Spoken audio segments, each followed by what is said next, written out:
কালকে যে নির্বাচনটা হয়েছে এই নির্বাচনে সবচেয়ে বড় ভূমিকা রেখেছে আমাদের দেশের হলুদ মিডিয়া। সেম টাইমে প্রত্যেকটা চ্যানেল লাইভ দেখাচ্ছিল আর এক একটা চ্যানেল এক এক রকম তথ্য দিয়ে যাচ্ছিল। যেমন এখন টিভির লাইভে দেখাচ্ছিল বিএনপি পেয়েছে 19টা সিট আর জামাত পেয়েছে 9টা সিট। সময় টিভির লাইভে দেখাচ্ছিল বিএনপি পেয়েছে 55টা সিট আর জামাত পেয়েছে 38টা সিট। ফাইনালি আমাদের দেশের সবচেয়ে বড় মিডিয়া যমুনা টিভি, যাদেরকে বাংলাদেশের মানুষ সবচেয়ে বেশি বিশ্বাস করত, তারাই গুজব ছড়ানোর পিছনে সবচেয়ে বড় ভূমিকা রেখেছে এই নির্বাচনে। যমুনা টিভির লাইভে দেখাচ্ছিল বিএনপি জোট পেয়েছে 55টা আর জামাত জোট পেয়েছে 21টা সিট। বাংলাদেশের প্রত্যেকটা নিউজ মাধ্যম থেকে এইরকম বিভ্রান্তকর তথ্য ছড়ানো হয়েছে এবং বিকাল 5টা পর্যন্ত ছিল ভোট দেওয়ার সময়। এই সময়টুকু পর্যন্ত মানুষ ভোট দিতে পারতো। এরপরে ভোট দিয়েছে কারা, আপনারা এখানে দেখতে পাচ্ছেন যে ইচ্ছা যে যেভাবে পারছে ইচ্ছাকৃতভাবে 1 ঘন্টা বিকাল 5টা থেকে 6টা পর্যন্ত 1 ঘন্টা যতটুকু সময় তারা হাতে পেয়েছে অতটুকু সময় একতরফা উড়াধুরা সিল মেরে গেছে, যেমনটা আপনারা স্ক্রিনে দেখতে পাচ্ছেন। সবচেয়ে ইন্টারেস্টিং বিষয় কি জানেন? ফলাফলের যে তালিকাটা রয়েছে এই তালিকাটায় আপনারা দেখতে পারবেন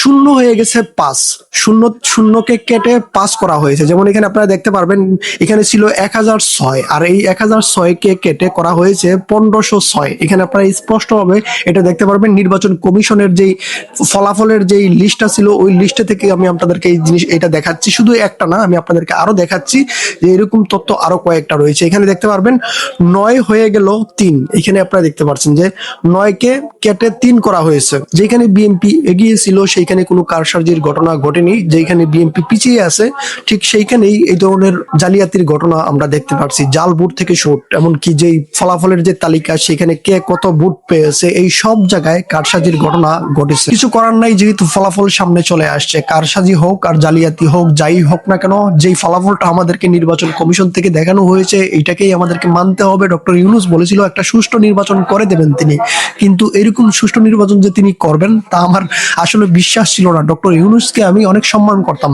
নির্বাচনে যেই ক্ষমতায় আসুক, মানুষের ভোট থেকে যেই ক্ষমতায় আসুক, আমরা তাকেই সমর্থন করতাম।